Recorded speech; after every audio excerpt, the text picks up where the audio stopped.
तो सोनी अमेजोन की तरफ से आज तक का सबसे यूनिक सुपर हीरो प्रोजेक्ट सामने आ रहा है। लिटरली कुछ ऐसा जो हमने आज तक नहीं देखा, और ये है एक स्पाइडर नोवार सीरीज, वो भी निकोलस केज के साथ। पर मेरी तरह अगर आप भी कॉमिक बुक फैन हो और आप ये एक्सपेक्ट कर रहे हो कि आपको 1930s का लाइव एक्शन वर्जन दिखेगा पीटर पार्कर का, तो आप सबको एक बहुत बड़ा झटका लगने वाला है, क्योंकि सोनी ने इस लाइव एक्शन सीरीज के लिए स्पाइडर नोवार की सीक्रेट आइडेंटिटी पूरी तरह से चेंज कर दी है। जहां हमारे पीटर पार्कर और उसकी कहानी को खिड़की से बाहर फेंक दिया गया है और इसे दे दिया गया है एक नया नाम, एक आइकॉनिक नाम। ये नाम है बेन राइली, और जिसने भी मार्वल एचक्यू चैनल पर स्पाइडरमैन की एनिमेटेड सीरीज देखी होगी उसे बेन राइली के बारे में पता होगा। तो आज की इस वीडियो में मैं आपको प्रिपेयर करने वाला हूं स्पाइडर नोवार सीरीज के लिए, जहां मैं आपको बताने वाला हूं कि सोनी ने इस सीरीज के साथ इतना बड़ा चेंज क्यों किया और क्यों ये चेंज इसे बहुत यूनिक बनाता है, और इसीलिए आपको ये मिस नहीं करना चाहिए। तो बिना किसी देरी के चलिए शुरू करते हैं। तो सबसे पहला और सबसे ऑब्वियस सवाल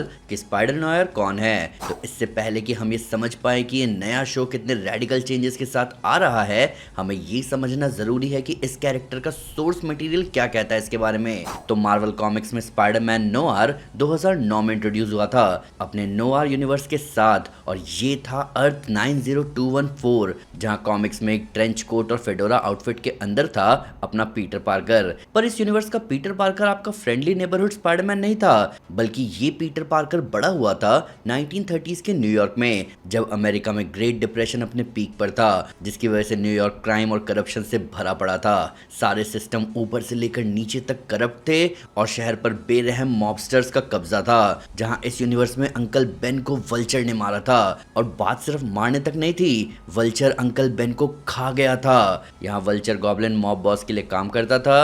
अब पीटर की बाकी स्टोरीज की तरह उसे किसी साइंटिफिक रिसर्च के जरिए पावर्स नहीं मिली थी। इस यूनिवर्स में एक स्मगल्ड आर्टिफैक्ट से एक स्पाइडर गॉड निकला था, जिसने पीटर को उसकी पावर्स दी। तो स्पाइडर नोवार की पावर्स मिस्टिकल और एंशिएंट है। वहीं अगर हम नेचर की बात करें तो स्पाइडर नोवार एक गुस्सैल, पॉलिटिकल और स्ट्रीट स्मार्ट टाइप का बंदा है, और वो स्पाइडरमैन का एक आइकॉनिक रूल भी फॉलो नहीं करता। ये रूल है नो किल रूल। स्पाइडरमैन के इस वर्जन ने अपने यूनिफॉर्म को अंकल बेन के वर्ल्ड वॉर 1 वाले पायलट सूट से बनाया था, जिसके साथ साथ वो एक रिवॉल्वर और कभी कभी एक टॉमी गन भी रखता है, ताकि अगर इसके दुश्मन इस पर लीथल फायर करें तो पलट कर शूटिंग ये भी करे।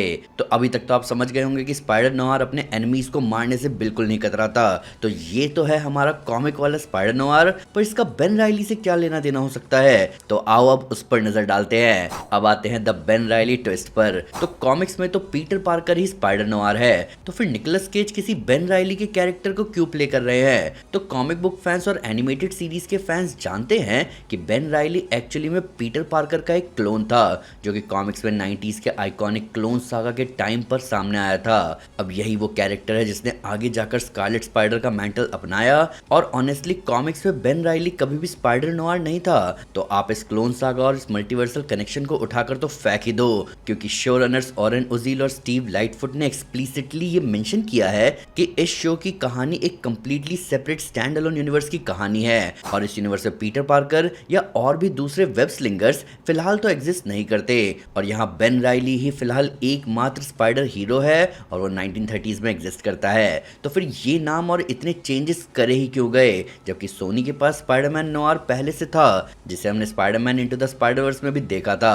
तो इस सवाल का सारा जवाब हमें मिलता है इसके क्रिएटिव चॉइसेस में दोस्तों, और इसके लिए 3 रीजंस भी सामने आते हैं। जहां पहला रीजन है द चाइना टाउन नैरेटिव। तो इस शो के क्रिएटर्स जो हैं वो चाहते हैं कि वो एक classic hard boiled Hollywood style detective story बनाए। वो चाहते थे कि वो एक एजेड और थक चुके प्रोटैगनिस्ट को दिखाएं, जिसने किसी वजह से अब हीरोगिरी वाले काम छोड़ दिए हैं, और इसका रीजन जुड़ा है पास्ट के उसके एक ट्रॉमा से, और वो ट्रॉमा है उसके बिलव्ड रूबी को खो देना, जिसके बारे में आप ट्रेलर में बात होते हुए सुन भी सकते हो। वहीं शो रनर्स पीटर पार्कर के ओल्डर वर्जन को इसलिए नहीं दिखाना चाहते थे क्योंकि पीटर का ओल्डर वर्जन एक सुपर हीरोइज्म वाले बैगेज के साथ आता है, यानी कि पीटर जितना बूढ़ा होता गया था उसके हीरोइज्म और ऑप्टिमिज्म उसकी मुश्किलों के साथ साथ बढ़ती चली गई थी। पर इस शो में हम एक हार मान चुके सुपर हीरो को देखने वाले हैं, जिसने हीरो बनने का सारा मोटिवेशन और रीजन खो दिया था। यहाँ क्रिएटर्स बेन राइली को एक क्लीन स्लेट देना चाहते हैं, जहां उसे कंप्लीटली बिना किसी बर्डन के एक डार्क और शेडी हीरो बनाया जा सके। दूसरा रीजन है अवॉइडिंग मल्टीवर्स होमवर्क, क्योंकि को शो रनर ओरेन ओजील ने शो को लेकर कहा था सेम एक्टर पर डिफरेंट यूनिवर्स। तो आप इस स्टेटमेंट का मतलब समझ ही गए होंगे, क्योंकि Spiderman into the Spider-Verse movie में दिखे स्पाइडर नोआर को भी निकोलस केज ने ही आवाज दी थी, पर इस सीरीज का उस मूवी वाले स्पाइडर नोआर से कोई लेना देना नहीं है। ये show Spiderman into the Spider-Verse का डायरेक्ट सीक्वल नहीं होने वाला, और जब इस स्पाइडर नोआर का नाम पीटर से बेन राइली में चेंज कर दिया गया तो सोनी ने फैंस को एक इशारा दिया है कि वो बिना किसी मूवी या शो को देखे हुए ही इस सीरीज को देख सकते हैं। तो इस शो की स्टोरी समझने के लिए आपको कोई प्रीवियस लोड लेने की जरूरत नहीं पड़ेगी। और तीसरा रीजन है सोनी की स्पाइडरमैन स्ट्रैटेजी। तो सोनी काफी समय से ये चाह रहा है कि वो कैसे अपने स्पाइडरवर्स को एक इंडिपेंडेंट यूनिवर्स बना सके बिना एमसीयू के साथ इंटरफेयर किए हुए, और इसी वजह से इन्होंने स्पाइडर नोआर की कहानी और यूनिवर्स तो छोड़ो, उन्होंने इस कैरेक्टर का इंसान ही बदल डाला। तो स्टोरी मार्वल सिनेमैटिक यूनिवर्स के साथ उलझेगी कैसे जब स्पाइडरमैन पीटर पार्कर भी नहीं है। तो अब आते हैं अपने अगले पॉइंट पर कि हमें एक्सपेक्ट क्या करना चाहिए। तो अब जब ये शो हमारे सामने है तो आपको आखिर किस तरह की स्टोरी और किस तरह का एक हीरो देखने को मिल सकता है। तो पहली बात, आप इसे बिल्कुल भी एक लाइट हार्टेड और फन फीलिंग वाली स्टोरी मत समझना, क्योंकि ये सीरीज एक ग्राउंडेड स्ट्रीट लेवल और साइकोलॉजिकल क्राइम थ्रिलर होने वाली है। यहाँ शॉट्स बड़े ही ग्रैंड और बड़े लेवल के नहीं होंगे, यहाँ पर सब कुछ करप्शन और क्राइम के काले धंधे में डूबा हुआ होगा। आप ऐसे मान सकते हो कि रॉरशॉक के पास स्पाइडरमैन की एबिलिटीज आ गई हैं, जैसे अब आप बुलाने वाले हो स्पाइडर नोआर। अब जो बात स्पाइडर नोआर को खास बनाती है वो है जिस तरह वो अपने पावर्स को इस्तेमाल करता है, क्योंकि शो में अब वो एक ओल्डर वर्जन है, एक इंसान जिसकी काफी उम्र अब ढल चुकी है, और इस वजह से उसकी एजिलिटी और उसकी स्पीड अब उतनी नहीं है जितना जवानी के दिनों में हुआ करती थी।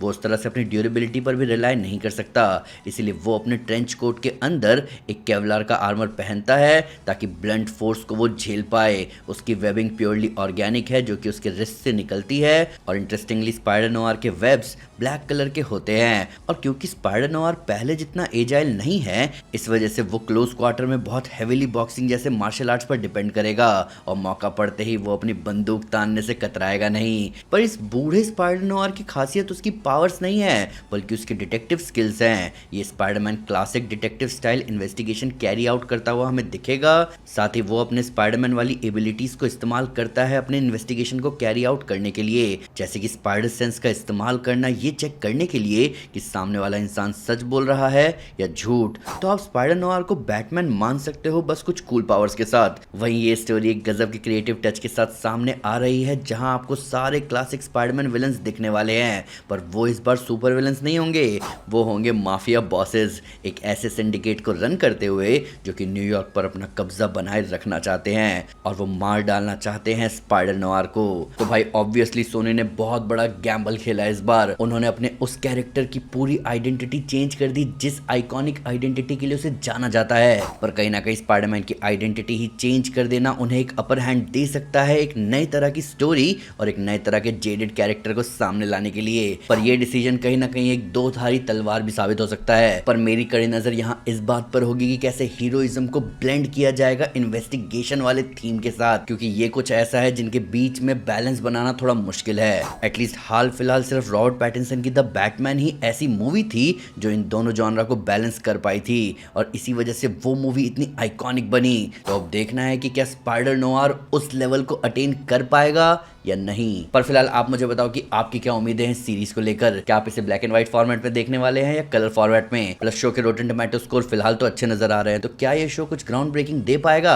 आइए इसके बारे में कमेंट्स में डिटेल में बात करें। वीडियो अच्छी लगे तो लाइक जरूर करें, चैनल को सब्सक्राइब करना ना भूलें, साथ ही साथ एक स्टेप आगे आकर अपने फेवरेट चैनल को सपोर्ट करें मेंबरशिप लेकर।